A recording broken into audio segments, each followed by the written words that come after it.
అందరికీ నమస్కారం. నేను మీ సెసాయ్. ఎలా ఉన్నారందరూ? స్ట్రైట్గా వీడియోకి వెళ్ళిపోదాం.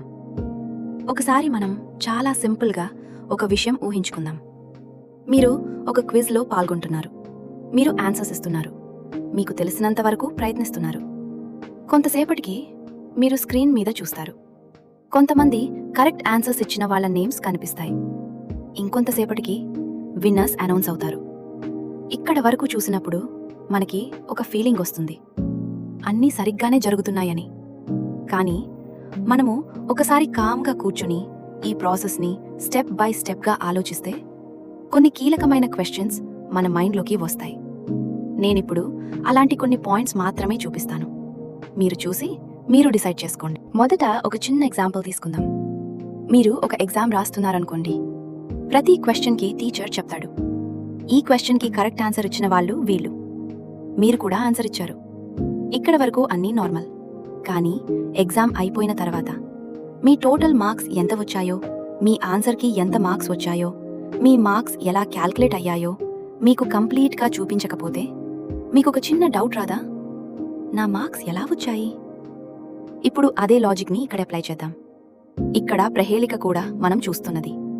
ప్రతి క్వశ్చన్కి కొంతమంది నేమ్స్ మాత్రమే. కానీ చివరికి మీ టోటల్ స్కోర్ ఎంత వచ్చింది, మీ ఆన్సర్స్ ఎలా యాడ్ అయ్యాయి, ఇది మనకి కనిపించడం లేదు. ఇక్కడే మనకు అసలు ప్రశ్న వస్తుంది. మనకి ఆన్సర్స్ కనిపిస్తున్నాయి, కానీ రిజల్ట్ ఎలా వచ్చింది అనేది కనిపించడం లేదు. ఇప్పుడు ఇంకో ముఖ్యమైన విషయం గమనించండి. ఈ మొత్తం ప్రహేళిక యూట్యూబ్ లైవ్ చాట్ మీద జరుగుతోంది.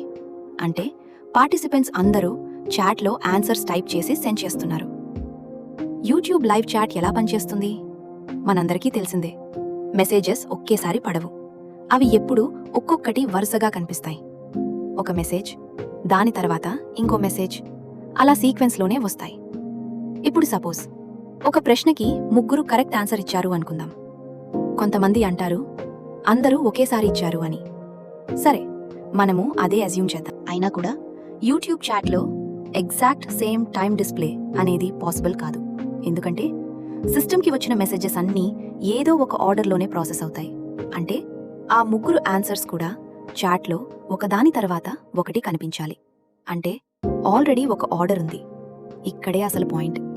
ఒకవేళ ఆర్డర్ ఆల్రెడీ ఉంటే ఎవరు ముందుగా ఆన్సర్ ఇచ్చారో మనకి కనిపించాలి కదా.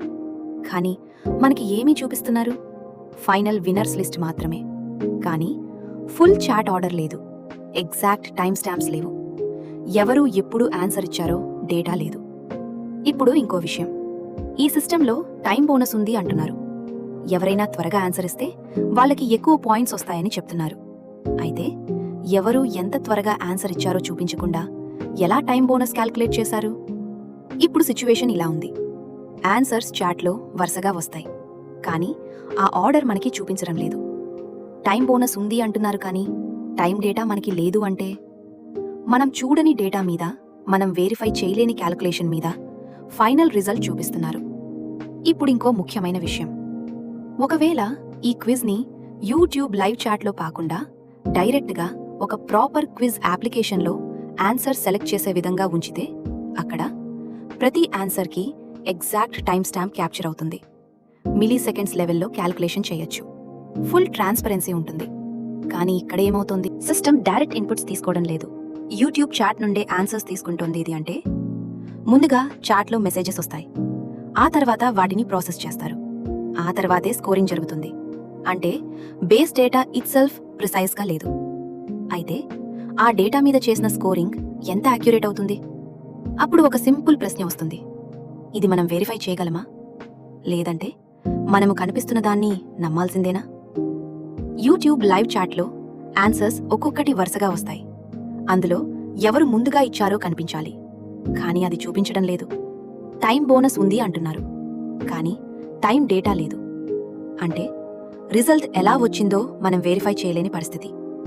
ఇట్లా ఒకరికి ఒకలాగా, ఇంకొకరికి వేరే. ఇది వివక్ష అవును అని అంటారా, లేదా ఇది ఇంతే అని సరిపెట్టుకుంటారా అనేది నా ప్రశ్నే కాదు.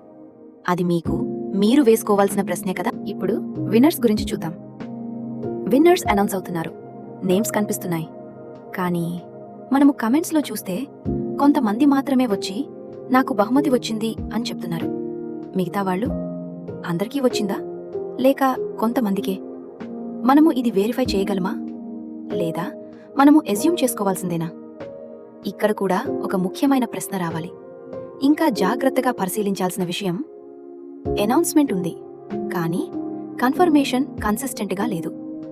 ఇంకో ముఖ్యమైన విషయం ఏంటంటే, విన్నర్స్ కన్ఫర్మేషన్ ఇవ్వటం లేదు అని అనుకుందాం, కానీ ఈ ప్రహేళికను నిర్వహిస్తున్న హైందవుడు లేదా కనీసం అతని టీంలో ఉన్నవాళ్ళైనా బాధ్యతగా ఉండి, మేము వీళ్లకు బహుమతులు పంపించాము అని వాళ్ళ పేర్లు చెప్పి కేవలం వీళ్ల దగ్గర నుండి మాత్రమే అందింది అని రెస్పాన్స్ వచ్చింది.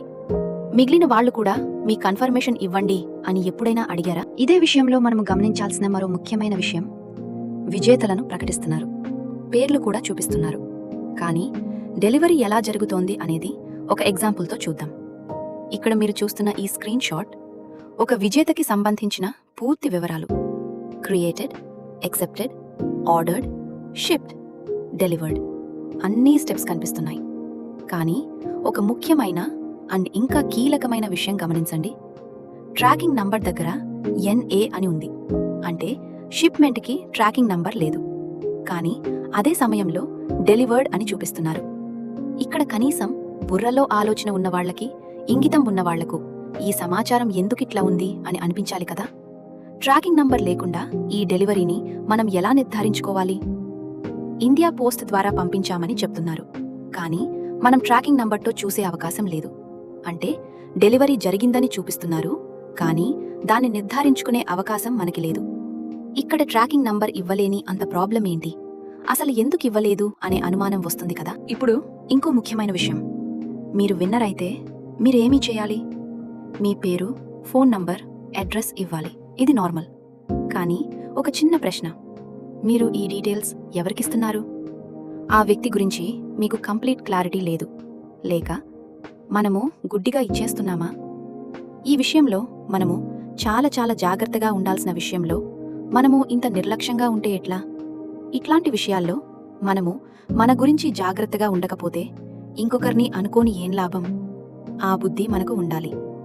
మీ వైపు నుంచి మీరు చాలా నిస్వార్థంగా మీ వివరాలు ఇచ్చేస్తున్నారు, కానీ అవతలి వాళ్ళు అంతే నిస్వార్థంగా ఉన్నారా లేదా అనేది మీకు మీరు చెప్పుకోవాల్సిన సమాధానమని మీకు అనిపించటం లేదా అనేది నా ప్రశ్న. అసలు ఇది వేరే లెవెల్ విషయం. ఇక్కడ గూగుల్ ఫామ్స్లో 3 చెక్ బాక్సెస్ని చెక్ చేస్తేనే తర్వాతి ఫామ్కి వెళ్తుంది.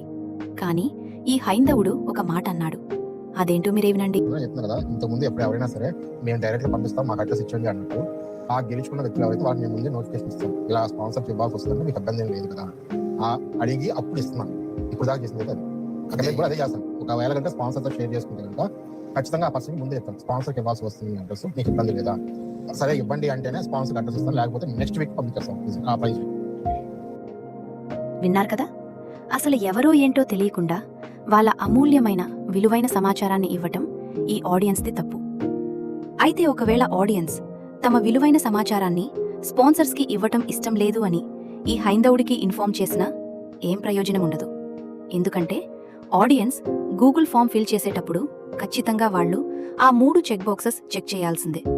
ఒకవేళ ఆడియన్స్ మేము మీకు ఇన్ఫార్మ్ చేశాం కదా, మా విలువైన వివరాలు ఎవ్వరికి ఇవ్వొద్దని, మరి ఎందుకిచ్చావు ఎవరైనా అడిగితే అప్పుడు ఈ హైందవుడు వెంటనే తిరిగి ఆ ఆడియన్స్నే రివర్స్లో, నేను ఆల్రెడీ నా రూల్స్ ఏంటో అవి గూగుల్ ఫామ్స్లో ఆ 3 చెక్ బాక్సెస్లో చెప్పాను, మరి ఆ రూల్స్ మీకు నచ్చకపోతే మీరు గూగుల్ ఫామ్ ఫిల్ చేయకుండా ఉండాల్సింది కదా. తప్పు మీరు చేసి నన్నంటే అది కరెక్ట్ కాదు అని అనడు అని గ్యారంటీ ఉందా? లేదు కదా. సాధారణంగా ఇట్లాంటి విషయాలు తెలిసినప్పుడు ఎవరికైనా ఇదేంటి ఈ ద్వంద్వ వైఖరి, డబుల్ స్టాండర్డ్స్ ఏంటి అని అనుమానం రావటం సహజం కదా. మీ విలువైన అమూల్యమైన సమాచారమిస్తూ ఇట్లాంటి ప్రహేళికలో అండ్ ఇంత కీలకమైన ఆటలో మీరు పాల్గొంటున్నారు కదా. మరి ఇప్పటి వరకు నేను మీకు వివరించిన విశ్లేషణ గురించి ఇంకొక్కసారి చెప్తున్నాను. జాగ్రత్తగా విని గ్రహించి ఆలోచించండి, అప్పుడు అసలు విషయం మీకే అర్థమవుతుంది.